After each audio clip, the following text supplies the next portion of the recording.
Thank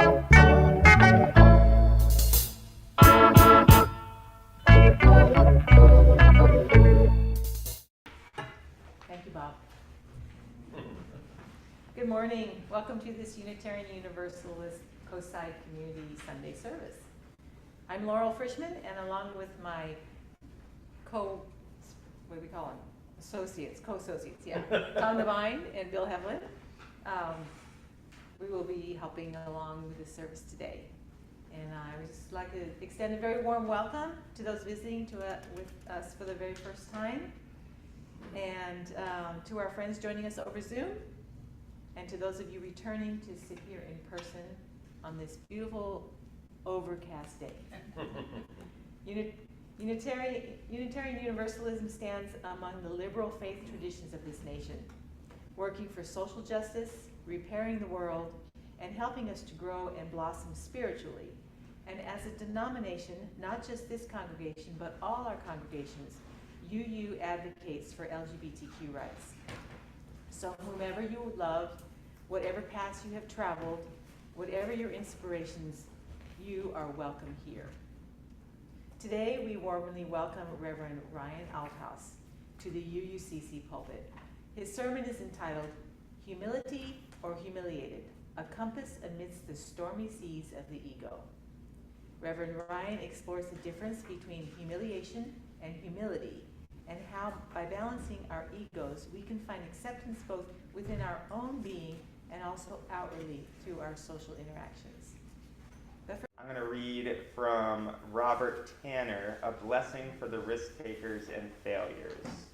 All right, and pay attention because we're going to have a little quiz during the sermon and make sure you guys got this reading down.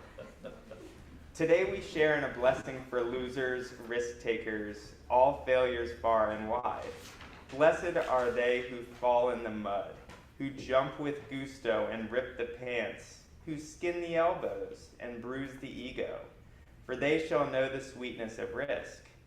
Blessed are they who make giant mistakes, whose intentions are good, but impact has injured, who know the hot sense of regret and ask for mercy, for their hearts will know the gift of forgiveness. Blessed are they who have seen a D or an F or a C or any letter that is less than perfect, who are painfully familiar with the red pen and the labels less than, for they know the wisdom in the imperfect. Blessed are they who try again, who dust off, who wash up, who extend the wish for peace, who return to the sites of failure, who are dogged in their pursuit, for they will discover the secret of dreams. Blessed are they who refuse to listen to the naysayers, for their hearts will be houses for hope. Blessed are they who see beyond the surface of another, for they will be able to delight in the gift of compassion. Blessed are they who stop running the race to help a fellow traveler, who pick up the fallen, who stop for the injured life, for they shall know the kindness of strangers. Blessed are they who wildly, boldly abandon winning, for they shall know the path of justice. And now Tom will lead us in our opening hymn, which is number 1018, Come and Go With Me to That Land.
that unites us as Unitarian Universalists.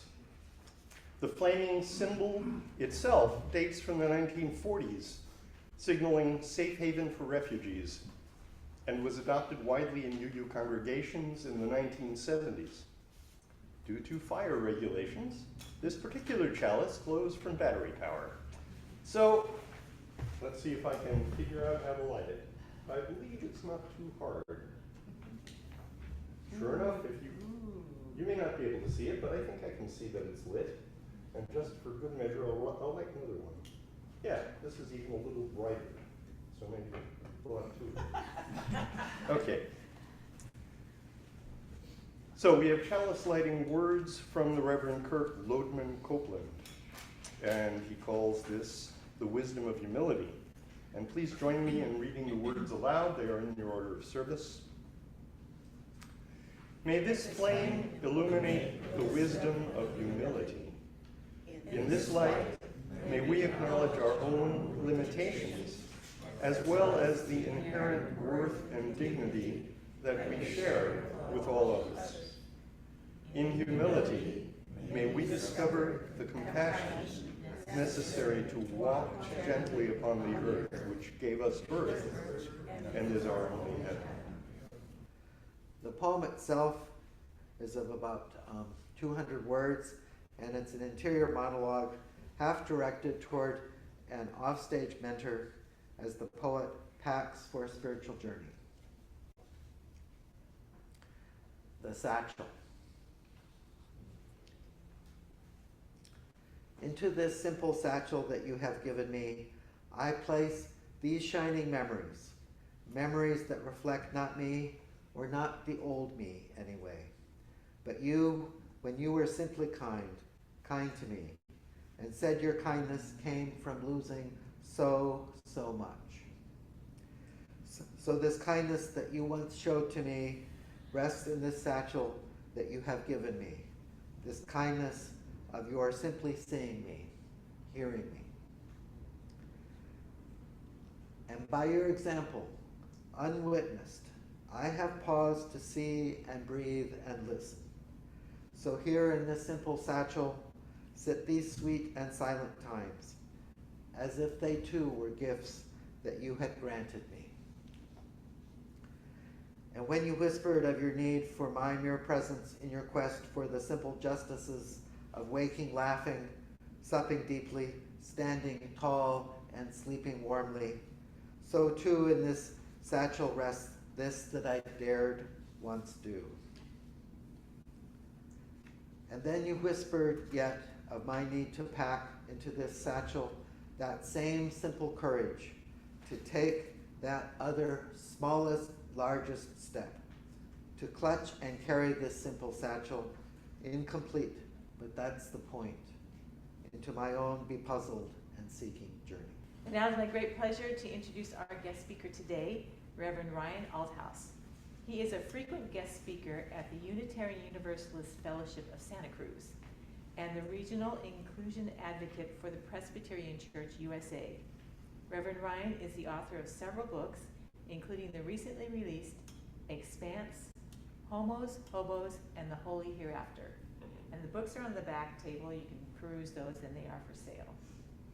He lives in Santa Cruz, California, and with his dog Rafiki, and leads a nonprofit centered around getting diverse individuals from populations with special needs, people in recovery, and the houseless playing with one another in empowering and healing ways.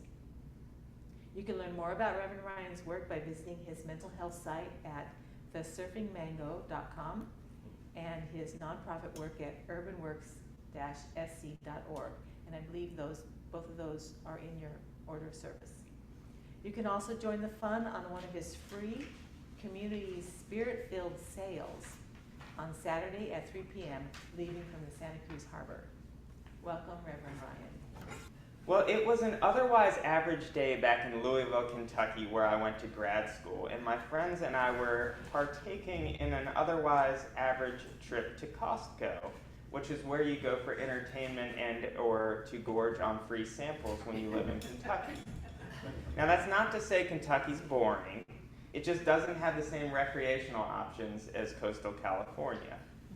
That said, in order to spice things up a little bit, my friends and I had a tradition that we liked to partake in on these field trips to the wholesale chain that we called out-greeting the greeter.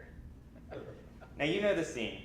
You walk into the store, and as soon as you get through the doors, you're met with this overzealous employee who welcomes you with this enthused hello, just to kick off your shopping adventure. Now, this particular day, our greeter was a heavy-set, middle-aged woman whose smile shone through the glass windows as we strolled up in anticipation of our entry. But, to her surprise, I beat her to it. "Why, hello!" I called out in an exaggerated and slightly obnoxious voice that some of you more astute folk might remember from the 90s sitcom Seinfeld. A voice that truncated the woman's welcoming while turning the heads of anyone's within an ear's range. That's right about the time that I realized that I had left my wallet in the car, causing me to turn around while continuing my obnoxiousness by mimicking Arnold Schwarzenegger's infamous Terminator line, "I'll be back." So, picture that. I'll be back, and wham! Right then, I was given a crash course into why there are separate doors for entering and exiting the building. Yep, that's right. The glass doors had swung closed at the exact second that I had stepped into the threshold, pinching me in such a way that I couldn't get in or out. Needless to say, the yelp that I let out in response was even louder than my initial greeting, gaining the attention of any shoppers that hadn't already turned their gaze my way. I was trapped, halfway in and halfway out, perfectly wedged and helplessly flailing for freedom while standing center stage in a store full of amused patrons. Now, it took a few long seconds for the security guards to free me from my demoralizing door imprisonment, which was just enough time to bring my ego down to a more humble level. As it were, the event significantly bruised both my inflated sense of self as well as my ribcage, to the point where I still bow my head in a show of humiliation every time I enter a department store. Now, the humiliation that I felt that day is related to humility, but it's also significantly different. You see, humiliation may humble a person, but humility, as C.S. Lewis writes, is not about thinking less of yourself, but thinking of yourself less. So whereas humiliation is an experience of embarrassment that decreases one's self-regard, humility expands it by helping us move beyond ourselves. With that in mind, give that quote from C.S. Lewis one more listen and a second to process. Humility is not thinking less of yourself. Again, that's humiliation. But instead, thinking of yourself less. This statement by C.S. goes hand in hand with a few words of wisdom that I received from a Buddhist buddy of mine during a hike some years ago. We were wandering through the redwoods, which is a humbling experience in itself, while talking about life, when I mentioned some feelings of inadequacy I had experiencing with a job at the time. I was working as the development director for a large nonprofit organization in Santa Cruz and struggling to meet my own standards when that wise friend looked me in the eye and simply said, "Ryan, no offense, but you're not that important." Now that gentle reminder might seem harsh in a world where each of over 7 billion humans feels the need to be special, purposeful, and proud. However, it also serves as a beautiful invitation to be peacefully plain. We all like to feel important, to be the center of attention, to cause a scene by doing obnoxious things such as out-greeting a Costco greeter, or to procure praise by receiving an award or accolade. But that is the ego talking. And that's not a bad thing. The ego gets a bad rap in our society, but the reality is that the ego is simply the Latin word for I, and it's incredibly important for maintaining a healthy and humble state of self-worth. Sigmund Freud was the first to truly dive into the topic of human ego, and to this day he remains the utmost authority on the subject. For Freud, the human psyche can be broken down into three distinct yet interrelated human conditions: the ego, the ID, and the superego. What do you say we pause here for a crash course on psychoanalytical psychiatry? For Freud, the ID is the most primitive and instinctual part of the psyche, representing our deepest and most basic impulses. It is driven by the pleasure principle, which seeks immediate gratification of our desires and needs, such as that need to feel important that I mentioned earlier. The ID operates on the unconscious level and is not subject to the constraints of reality or morality. In other words, the ID is a naturally occurring phenomena that is constant contact, constant conflict with the other parts of the psyche, such as the ego and the superego, which represent the more rational aspects of our personality. The superego is the part of the psyche that represents our internalized moral and ethical code and serves as a source of guilt and shame. This is also the source of that aforementioned humiliation. It acts as the moral compass of the psyche and is formed by the internalization of the values and rules of society, as well as by the individual's own experiences and interactions with authority figures and/or Costco doors. As seen before, the superego operates on the unconscious level and works to suppress the impulses of the ID and bring them in line with the individual's sense of self. The superego can be both positive or negative. It can be a source of feelings of self-worth, positive pride, and healthy humility, but it can also be a source of feelings of guilt and shame and humiliation and anxiety based on how we navigate it. Finally, the ego. The ego is the part of the psyche that mediates between the demands of the ID and the demands of the external world. The ego operates on the conscious and preconscious levels and is in charge of decision-making, problem-solving, and the ability to interact with the world.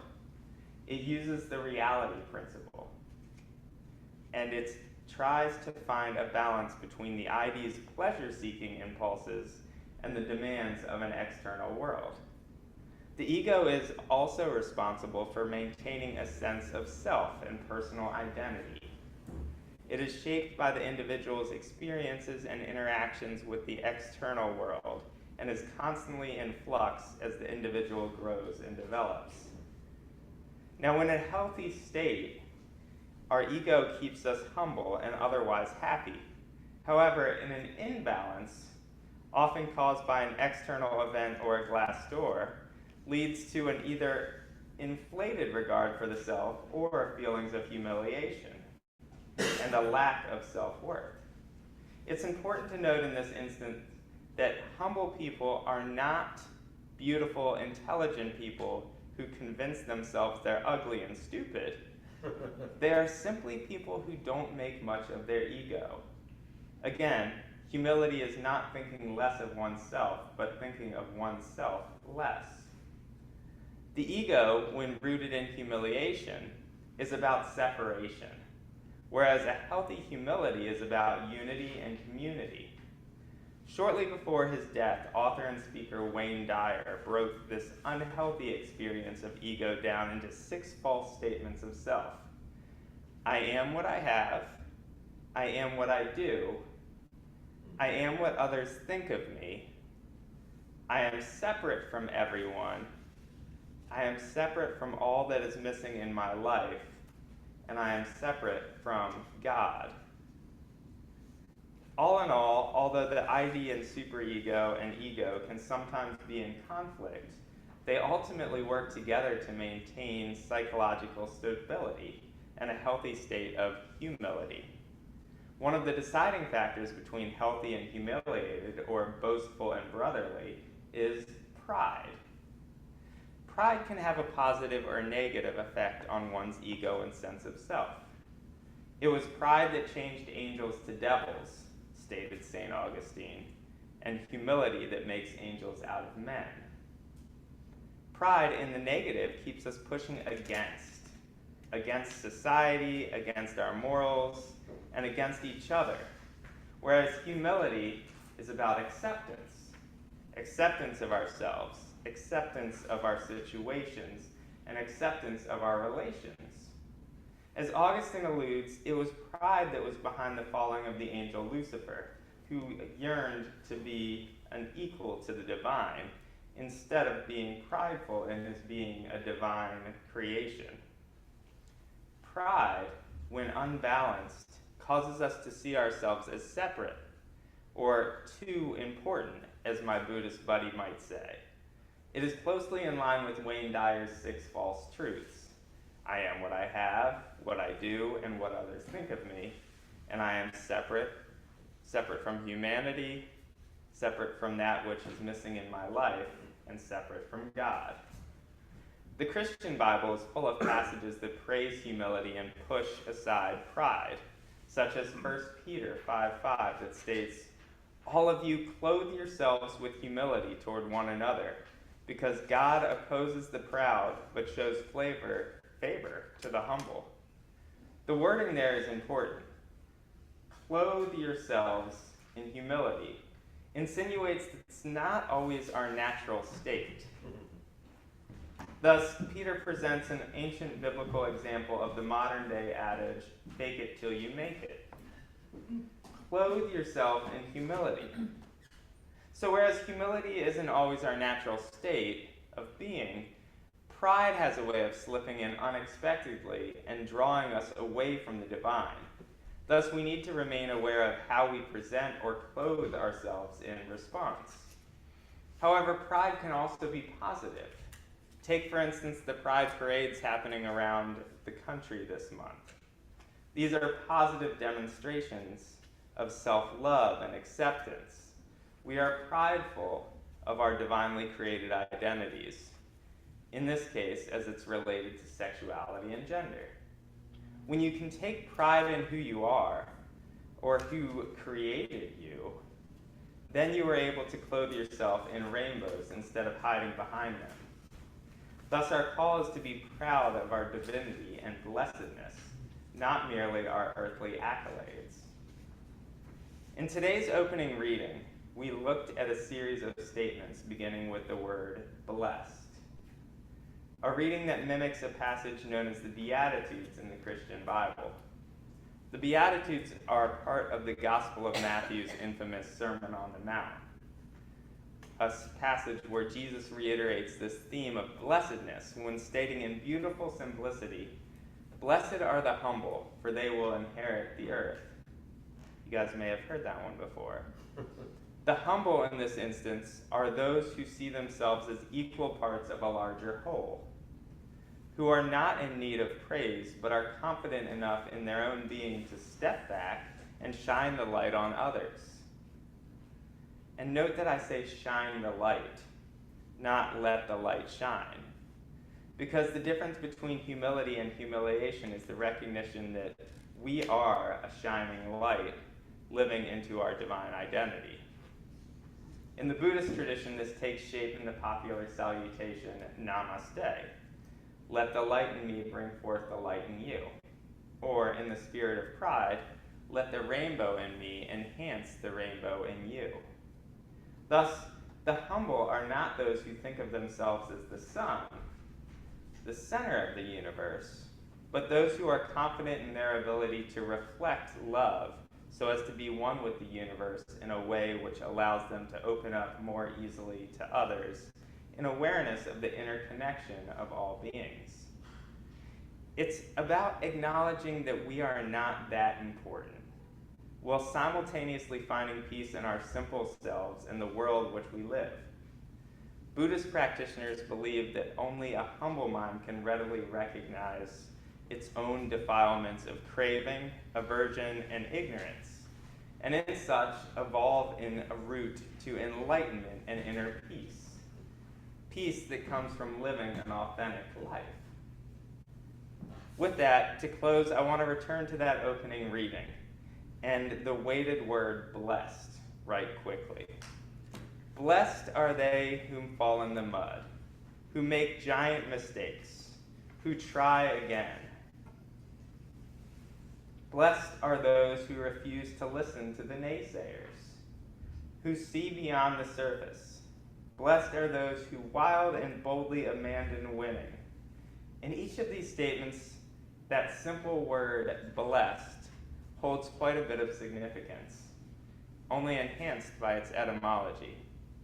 You see, blessed comes from the Greek word makairos, whose root word, kairos, adds a little extra significance to today's topic. Rewind for a second. There are two words for time in the Greek language, chronos and kairos. Chronos is the simple and superficial ticking of a watch hand, whereas kairos speaks of transcendence. In other words, kairos is an omniscient experience of utter timelessness that cannot fully be explained because, well, we have no words to describe it, that feeling of timeless transience. These transient experiences are what humble us to the world and the stars. They are the ineffable experiences of emotional ecstasy that steal us away during a first kiss, the birth of a child, or skydiving free fall. These experiences are exciting, yet humbling at the same time. They make us feel small, but infinitely simultaneously, all the while humbled by the timelessness of the moment at hand. We each know this feeling. Transience is awe-evoking and invigorates each of the senses to a divine level. It's pure, and purity is synonymous with humility. It's humbling to look at a mountain in awe, whereas it's humiliating to trip over a root while hiking to its peak. It's humbling to stare at the sky during a sunset, whereas it's humiliating to get pooed upon by a seagull flying overhead. If there is an area of your life that causes you embarrassment, isolation, or humiliation, have you explored it lately? Truly dove into why you feel a sense of shame or separation? We live in a society of isolation, only exacerbated these past years by new advancements in technology, the continuous popularity of social media, and of course, our best friend, the COVID quarantine. These things put us in a constant state of ego imbalance, where we feel as though we have to prove ourselves to or compete with others whom we are separate from, or think we are separate from. In such, we are constantly seeking ways to boost our ego in order to fill the void of self-acceptance. How then can we return to a state of simple presence and oneness? The answer lies in humility and our ability to lose ourselves to the moment and the world around us. Thus, I close with an invitation to get lost in the moment this week, the kairos time. Not to feel small or humiliated, but bask in the knowledge that you are divinely and humbly connected to something far, far greater.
me, after listening to both music beautifully played and words wisely spoken, it falls to me to stand here, hat in hand, and humbly ask all of you to give us some money.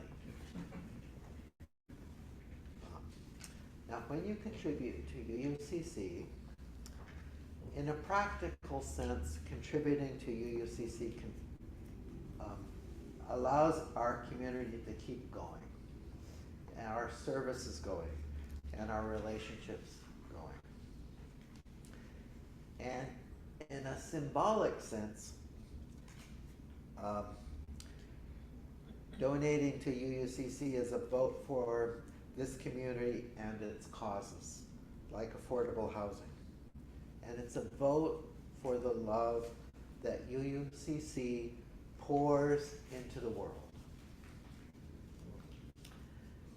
And in an emotional sense, giving to UUCC amounts to pouring more love into our own lives, because giving of ourselves expresses love that returns to us.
like the flame of the chalice.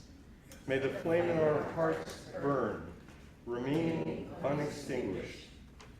May it ignite our energies, our drive, our resolve to dream, to build, and to live into the world that good which exists for now only in our imaginings. This is a hymn called My Life Flows On in Endless Song, also known as How Can I Keep From Singing?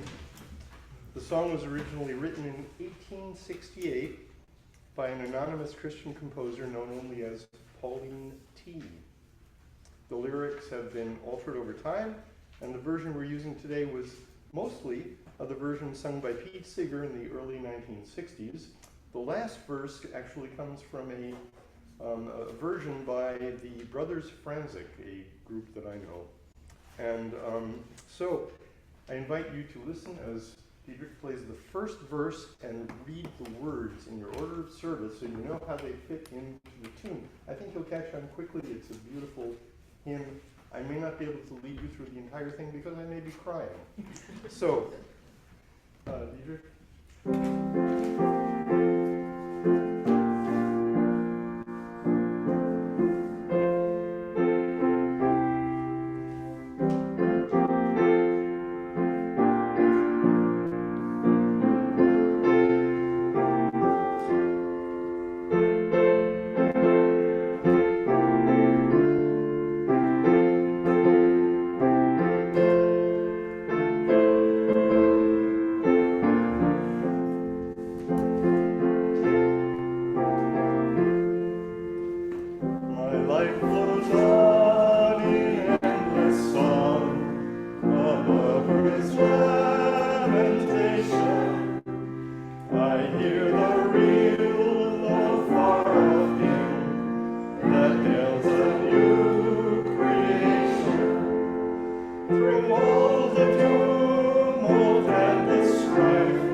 Thanks everyone for singing. And now Reverend Ryan has some closing words for us. Well, thanks, you guys. And in the spirit of our program back in Santa Cruz, and in the spirit of your inner child, I remind you that the best way to stay humble is to stay playful. It's formed by a quote from Plato, says, "You learn more through an hour of play than a life of conversation." So as you go forth today, be playful with yourself. Don't be hard on yourself. Remember, humility is not thinking less of yourself, but thinking of yourself less.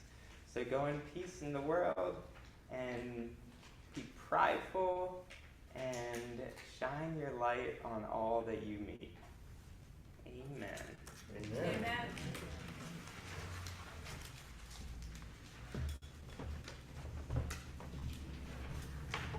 I'd like to thank everyone for attending the service this morning, and gratitude to Reverend Ryan, who guided us in constructing this great service today.